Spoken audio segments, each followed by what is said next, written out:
The thing that gets me about this is not only have the Russians provided zero evidence whatsoever that the Ukrainians were the ones behind it, now they've even made a bigger claim. I wanted to do a little update about the drone story, about the drone attack in Moscow. For those of you who don't know, there's a video on my second channel, DylanBurnsLIVE. You can go check it out right now. Well, not right now, wait till the stream's over, unless you're watching this on DylanBurnsLIVE. On DylanBurnsLIVE is my breakdown of the drone attack, and I give the options of what the drone attack was, what was more likely, what was less likely, all the evidence available. And of all the scenarios that I laid out, the three were that it was a Ukrainian drone attack, that it was a Ukrainian operator in Moscow attacking the Kremlin for symbolic reasons, that it was Russian partisans like Boak, which could or could not have, either way, been operating with the Ukrainian government, or it's a Russian false flag. One of the three, right? I'm not going to get into the specifics of which one's more likely now. The only thing I did say is that the odds that this was a actual assassination attempt of Vladimir Putin was basically nil, considering he wasn't in the Kremlin at the time, and that they just like, what were they going to do? Like they flew a dinky drone near a flag and then it blew up. Like, I don't know what the attempt was. I think it was more, if it was done by the Ukrainians or the Ukrainians through partisans, I think it was more a message about the long reach of the Ukrainian military and all the places they can operate if they want to. But the Russians actually have a different theory, which is very interesting, which is it was the United States. Check this out. Tonight, the U.S. is responding, with Russia now blaming the U.S. for those drones over the Kremlin. The Russians say in an attempt to assassinate Vladimir Putin. Tonight, the White House saying Russia's claims are a, quote, blatant, bold lie. And tonight, here, serious questions about those drones. Marcus Moore in Ukraine again tonight. Russia tonight blaming the U.S. for the alleged drone attack on the Kremlin, claiming without any evidence it was an attempt to kill Vladimir Putin. Moscow saying without question that such an attack would be, quote, dictated to Kyiv from Washington. The White House today blasting that accusation, calling it, quote, a blatant, bold lie. One thing I can tell you for certain is that the United States was not involved in this incident in any way. And saying there's no conclusive evidence as to who is behind Wednesday's alleged attack. And tonight, we're learning more about the sequence of events. The first object seen in video posted by state media slamming into the Kremlin dome around 2:27 in the morning. 16 minutes later, apparent CCTV video catching the second explosion near the Russian flag. It was more than 12 hours before the Kremlin released an official statement, and state media posted video of both blasts. In one of the videos, you can see two people climbing the Senate dome just moments before the second explosion. Experts say the types of apparent drones seen in those videos could not have reached Moscow from Ukraine. Somebody had to have gotten within a couple of miles of these targets, a couple of miles of the Senate palace. President Zelensky has adamantly denied Ukraine was involved. And David, U.S. officials have been poring over that video. They have not come to any conclusions yet, but a top U.S. intelligence official confirms that the drones that appear to have been involved potentially would have required someone in close proximity to operate. David. All right, Marcus. It would have. It absolutely would have. So quickly, I want to say one thing. The Ukrainian government continues to deny it, and in communication with the United States, they also denied it.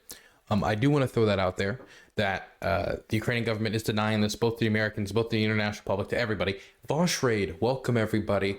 Welcome, welcome, welcome, welcome, welcome. The goal of today's stream is for me to also get arrested by the SPU so I can get an in jail cell interview with Gonzalo Lira. So if you guys can help me get arrested, that'd be great. Don't actually do that. That was a joke. That was a really bad joke. Welcome to the raid. Thank you, Vosh, for raiding. I really appreciate it.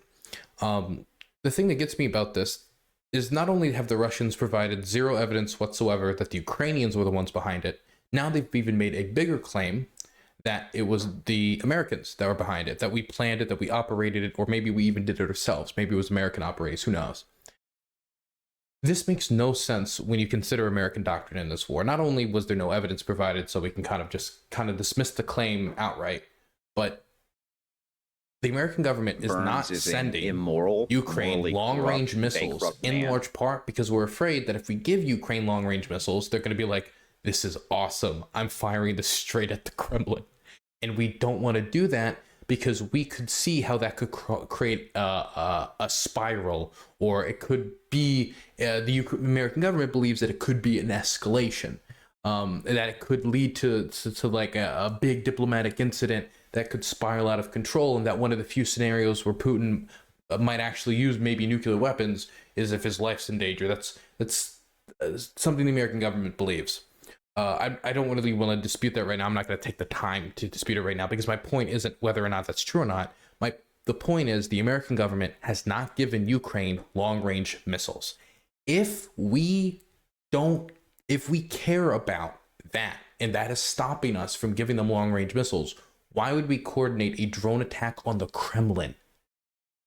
The American government has been trying to convince the Ukrainians to concentrate on resisting in Ukraine against the Russians and not expanding it to doing attacks like this within Russia. The American government has been clear in its discouraging of trying to do bomb attacks on, for example, Daria Dugina after that occurred. So it just doesn't make any sense. And they're saying this without any evidence. It's just the Russians trying to, again, make this it's the NATO war. It's the Americans that are behind it all. They're puppeteering Ukraine. But I think there's also a smaller reason to this that, hasn't really been discussed in many places. I've seen a few people say this, but I want to repeat it because I believe it too. I think in their heart of hearts, in the tiny, tiny little part of their soul right here, I think the Russians don't want to accept that the Ukrainians can strike the Kremlin if they want to, and that their shitty little air defense systems, which they thought was going to be enough to stop them, even though I know ISW produced a report where they think it's a false flag in part because of those air defense systems. I don't think the ISW report made a good enough argument. And people responded like how I responded right now, saying it wasn't a good enough argument, by posting their methodology. You can go check that on their website, the Institute for the Study of War. It does. I think there's a part of them that just doesn't want to accept that the Ukrainians can dunk on them like that. I think that's a big reason why the Russians have kept saying that there are American operators, like tens of thousands of American soldiers, NATO soldiers, all these people fighting on the front lines. Especially, they were saying that during the Kharkiv counteroffensive when they broke through the front, because they didn't have an excuse for how the Russian military was performing, when they were performing very terribly. And so instead of saying, wow, the Ukrainians could actually kick our ass, it was, oh no, this is the Americans. Oh no, this were the Germans. These were the French. These were NATO soldiers. This is all of Europe versus Russia. To try to have an explanation for their people as to why a country 1/3 their size is pushing their army back. Jeepies, thank you so much for the tier 1 and being sub for 15 months. I appreciate it, buddy. Thank you.